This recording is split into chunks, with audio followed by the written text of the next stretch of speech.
Hey everyone, welcome back to my channel. So in today's episode, I welcome back Pete Komolafe, Conversation of Money, back to my channel, and we're going to reflect on what happened in 2021, but also looking at the new space of investments in 2022 and new ways of making money. So stick around, let's get into it.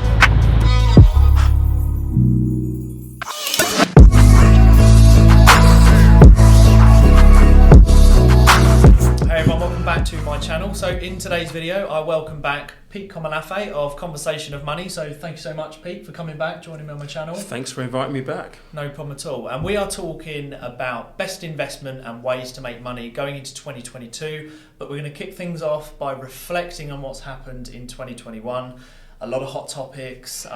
We've seen meme stocks, crypto, everything like that. So let's start by talking about all this overnight millionaire stuff. Can we squash this and then we'll go into the new investments and ways to make money? I don't. Well, it's going to be difficult to. I mean, you've probably heard Shiba Inu, the guy who put $8,000 into it, it's worth 5.7 billion or something. Yeah, those numbers are crazy. I actually cannot fathom. It doesn't make sense when I try to compute it.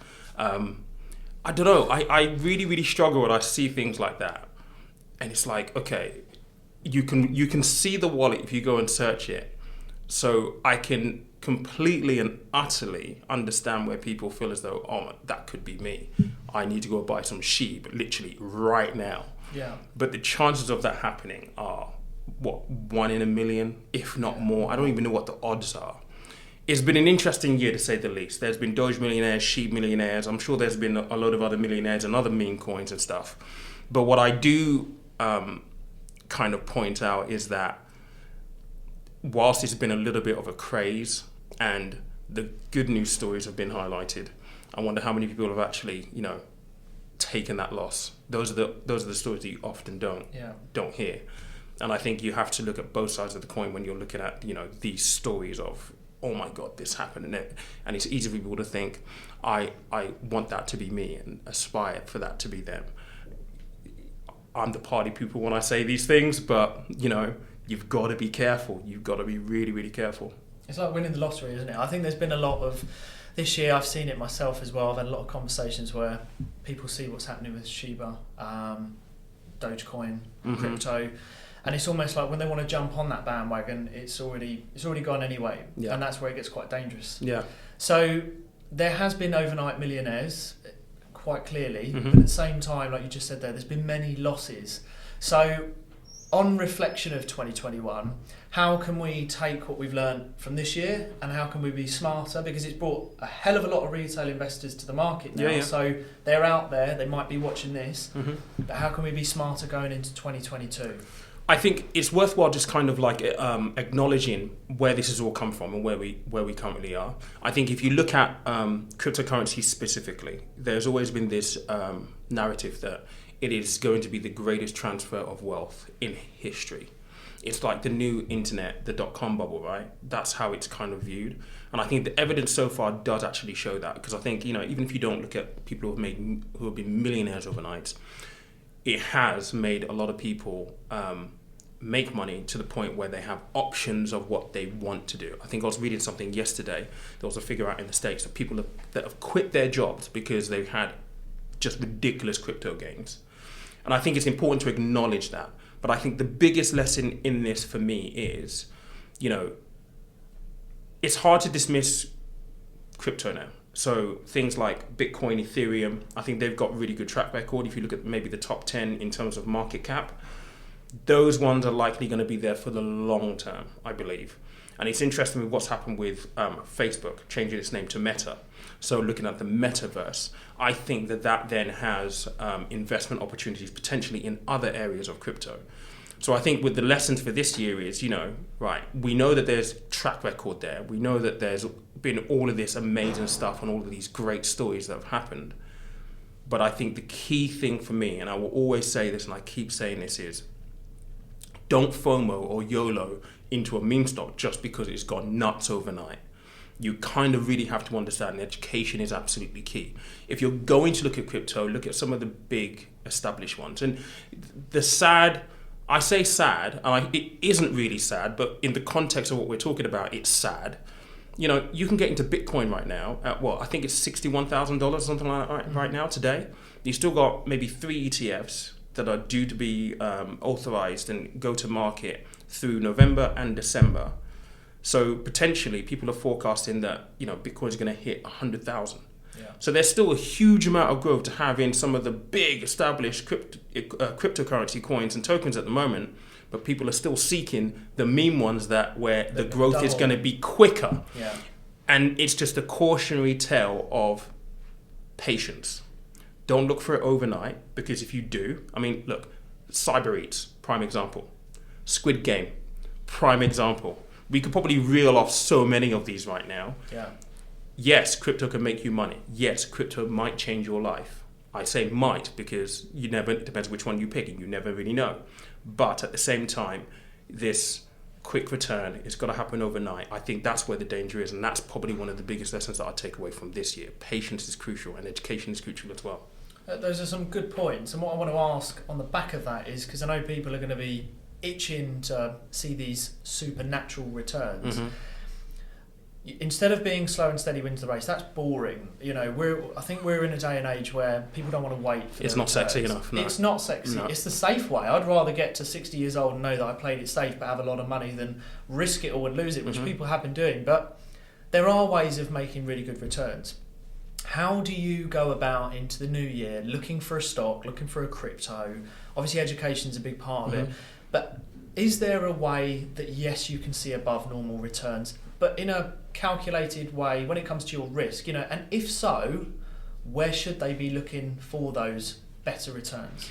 Well, I think, look, if we just stay on crypto for a second, right? Crypto is above normal returns.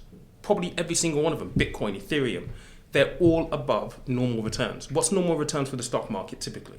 10, 12%? Yeah. If we look back over history, obviously past performance is no indication to future performance, but that's what we know it to be from a traditional point of view, right?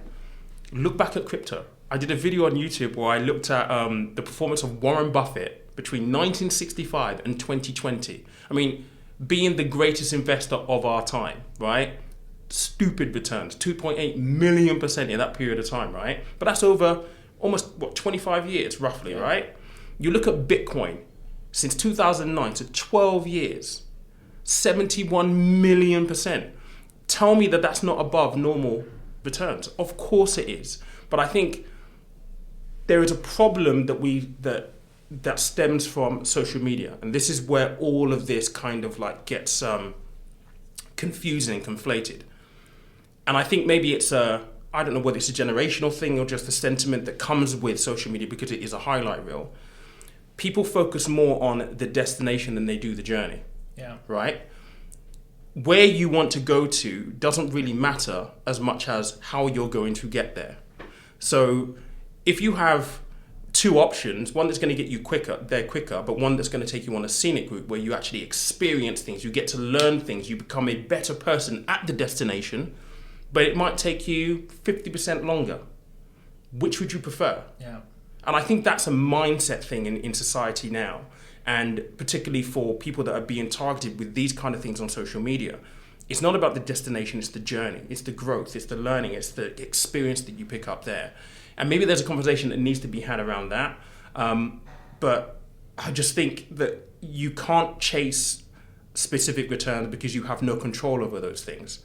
My approach is, look, if I know where I want to go, I focus on the journey more than anything else. So if I'm going to be researching, cryptocurrencies where I feel there's opportunity right now. Look, Facebook is probably the biggest social media platform out there. The only challenger really is TikTok, right? They are now looking at the Metaverse. So naturally you'll be thinking, if they're going to try and make that the next thing, which everyone's saying is going to be, the internet 3.0, that's where the opportunity lies. So maybe Mana, for example. Tokens that have something to do with that metaverse may be good investment vehicles. But you have to understand, you can identify these things, but it doesn't mean that it's going to make you a millionaire overnight. It may take 3, 4, 5 years whilst these businesses are developing software, just products that will make this entire thing reality so that these things can actually integrate into the final product. And it's going to be ever changing. Patience is so key. It really, really is. You just hit the nail on the head, though. It's patience, isn't it? Yeah. One thing I suppose most people struggle with is the patience. But when we look at the returns of crypto, a lot of these coins, and even the meme stocks, you said obviously you can, there's still growth to be had in Bitcoin. But if I was to open up my Coinbase now, one thing that I see is I'll be up X amount percentage. Tomorrow, I may be down double what I was up. So it is so speculative. So yes, the returns are great, but they're not consistent. And obviously, you mentioned Warren Buffett. He had that return over a sustained period of time, but it did something very similar to gold. It just went up over time because he was so diversified by owning multiple companies. Whereas I think where people go wrong is they go so bullish in one area and then they become defensive. They've committed a lot of money. And I think financially they're probably in quite a dangerous place because there might be remortgages, there might be finance taken out somewhere to go so heavy into it. And my God, if you go onto Reddit and you disagree with what's said about crypto or meme stock, you are seen as the enemy. So there are some key points there for everyone to take away. But we are in a day and age where there's so many digital assets. So if we move on to perhaps ways of making money. So I'm always sitting there thinking, how can I make more money? Everything seems to be digitalized. How do you see opportunity going into the new year? Perhaps have you got any interest? Obviously YouTube's a digital asset. That's an obvious one. That's what we're doing now. But what other digital assets might be a money maker? I think you could do so much in the digital world, right? So I mean, if I think about my business, it consists of YouTube, it consists of coaching, it consists of collaborations, it consists of speaking engagements, it consists of consultations that I do in the corporate world, it consists of a course that I've also got. There is a lot of stuff. My business is entirely digital based. I mean, through 2020, through a pandemic, I was very, very lucky that my business exploded, literally, because the attention is in social. I think a lot of people obviously want to make more money, and I think that's really, really crucial. And I talk about social media and trends, sentiments that come off the back of social media quite a bit. We've learned that obviously through COVID, you can't rely on one income. So multiple streams of income is very, very important for sustaining your financial position. But I think one thing that is really important is, trying to focus as much as you possibly can on the accumulation of income. So earning more money so you can allocate that to things like investing and so on and so forth. I think that's really important. But in the digital space, you have to think about the opportunities that you have. It depends on your skill set, your talent, what you like, what your gifts are naturally. I believe though that if you are of the mind where you want to generate multiple streams of income, yes, you can do Amazon FBA, you can do drop shipping, you can do eBay, you can do all kinds of stuff. I think a lot of people often struggle with sustaining like a new side business or a side hustle because they get pulled into too many different directions in life, right? So they might have a job, you might have a family, right? So you've got all of these things going on. You've still got to maintain your social life now that we're out of lockdown and we're getting back to normal, right? Now you want to start a side business, which means that you've got to focus part of your time on that one thing. It competes with everything else. So my philosophy is, if you're going to try and look at other ways that you can make money, try to find something that incorporates what you're passionate about, what you already do, where you already have a skill set. Because that way, it doesn't feel like it's work. So for example, for me, my skill set is, I know a lot about the financial industry, investing and all that kind of stuff because, I've been 16 years in the industry. I just so happen to be passionate about sharing my knowledge. So that's the YouTube. I didn't even mention the podcast. That's podcast and everything else that I do. It's all centered around one thing that spans off into maybe six or seven different income streams for me personally. That means that I haven't got to worry about, oh my God, I've got to do that, but it's completely separate to what I'm doing. It's all part of the same thing.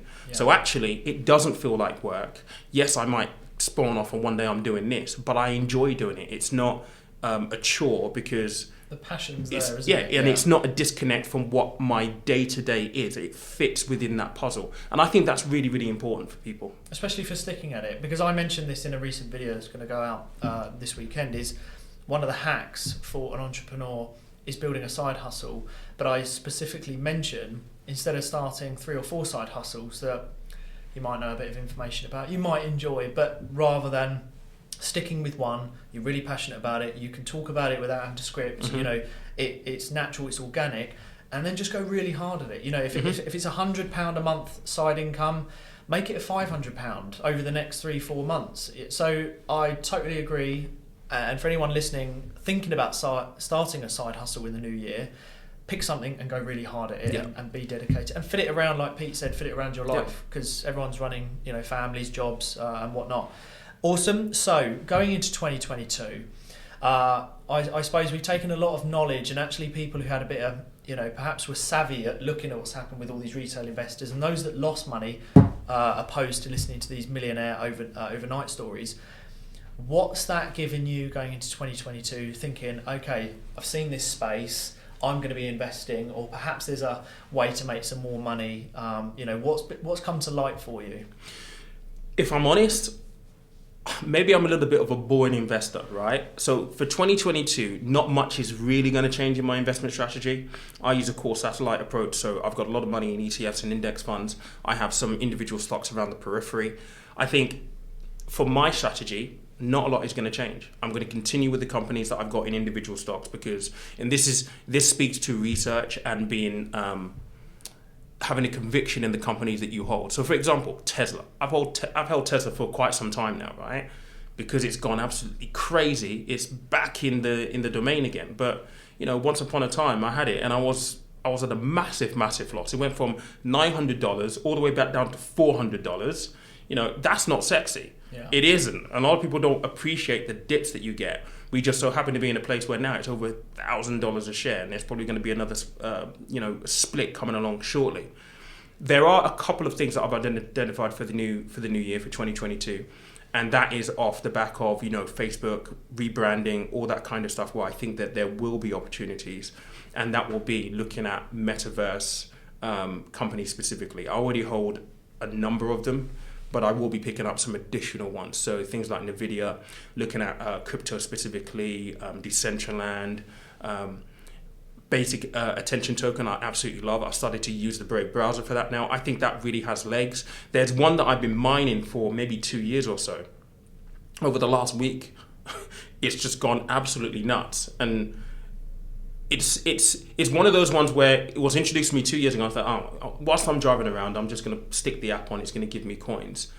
I'm probably going to carry on doing that. But Metaverse stocks, for me, absolutely for 2022. If Facebook is in that space, then it means that there is definitely room for growth in that area. I already hold Facebook, I already hold Microsoft, Google, which are other big players in that space. Nvidia, I don't currently hold.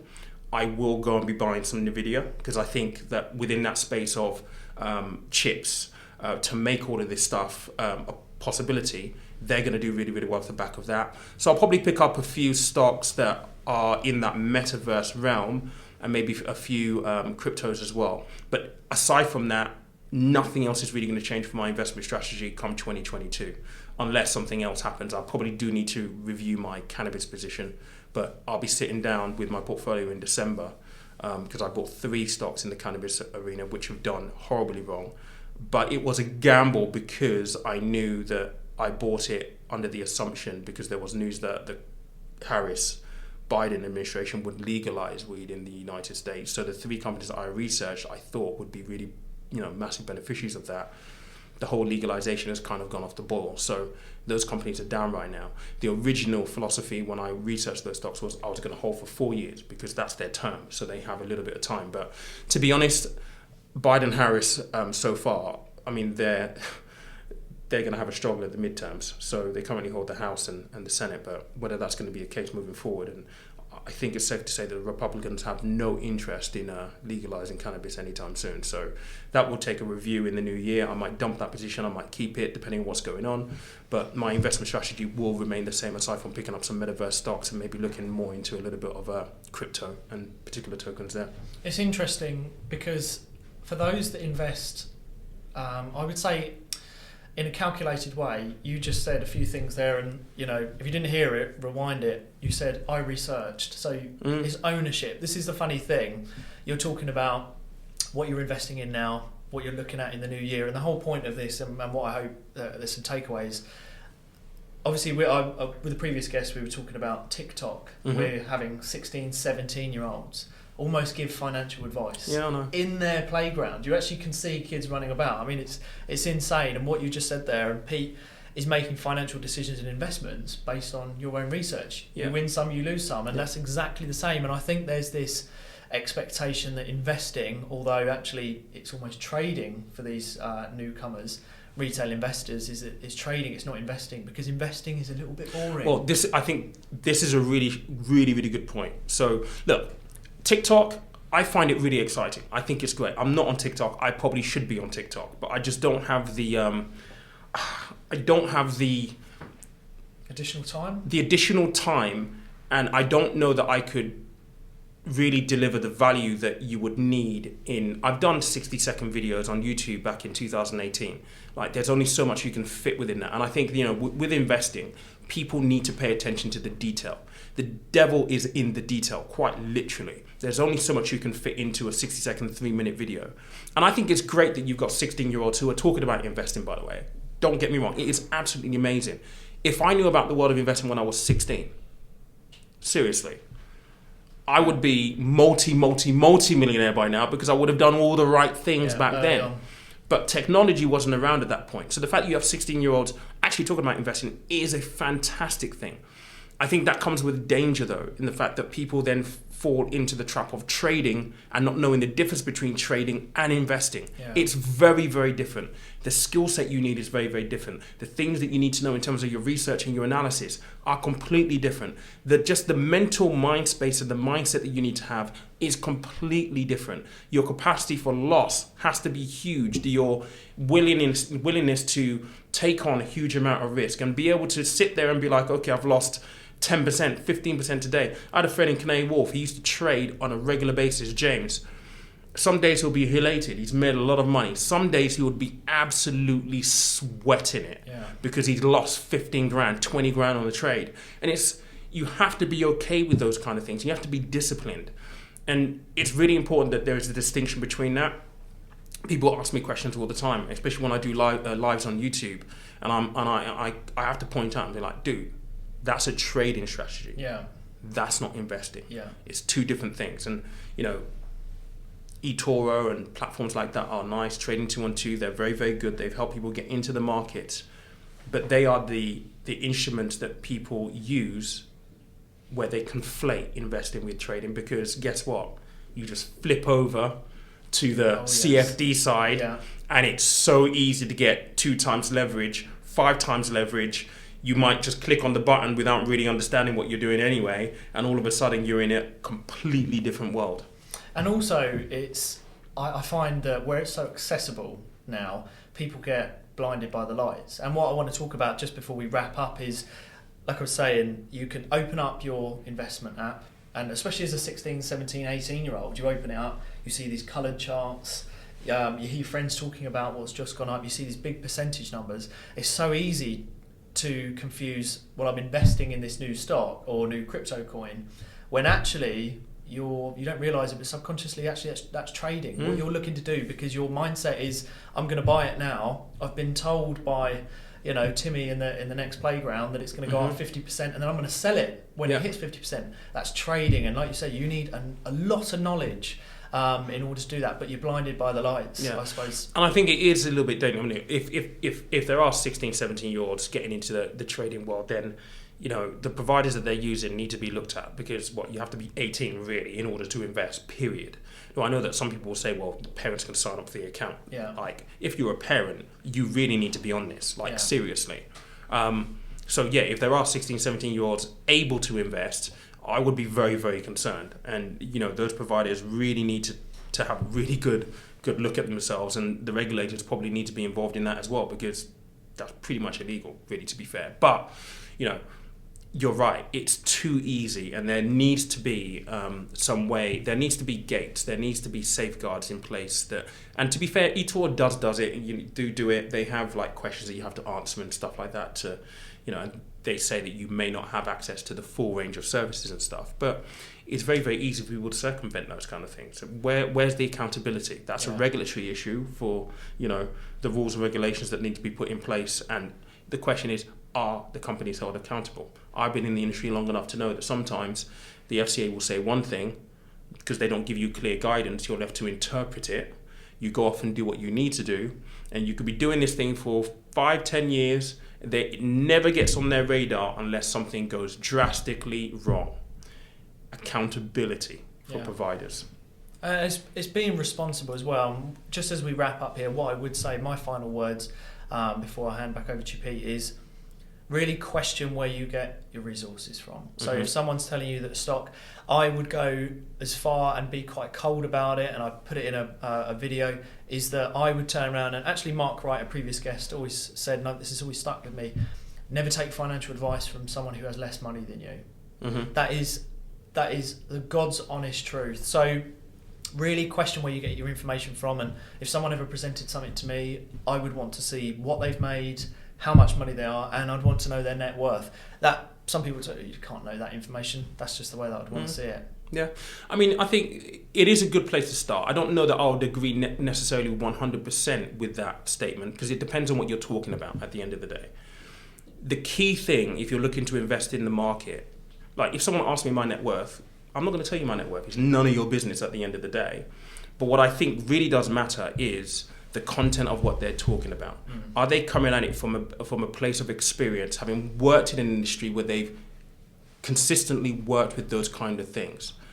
Can you do research on the person to find out actually, is that experience actually, can you see a track record of it, right?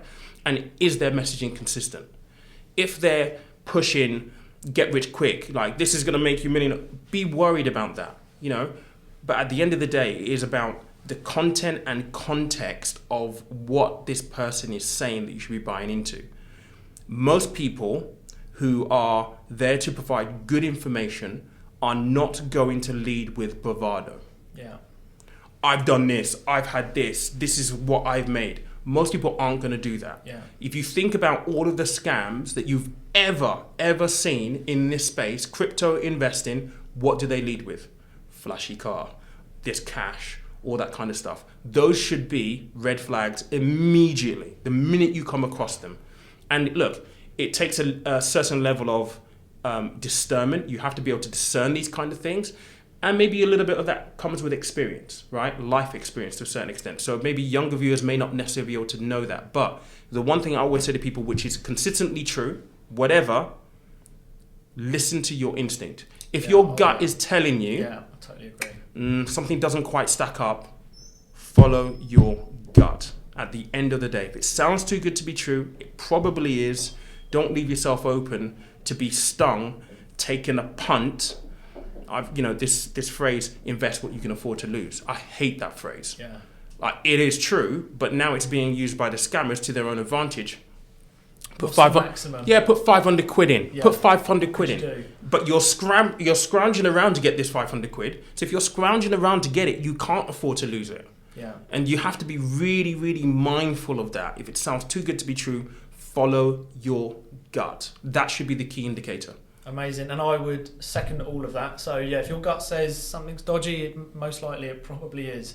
So that was amazing, and thank you so much for all of those knowledge, for all of your knowledge. Sorry, and Pete, if anyone wants to, get in contact or reach out to you, can they?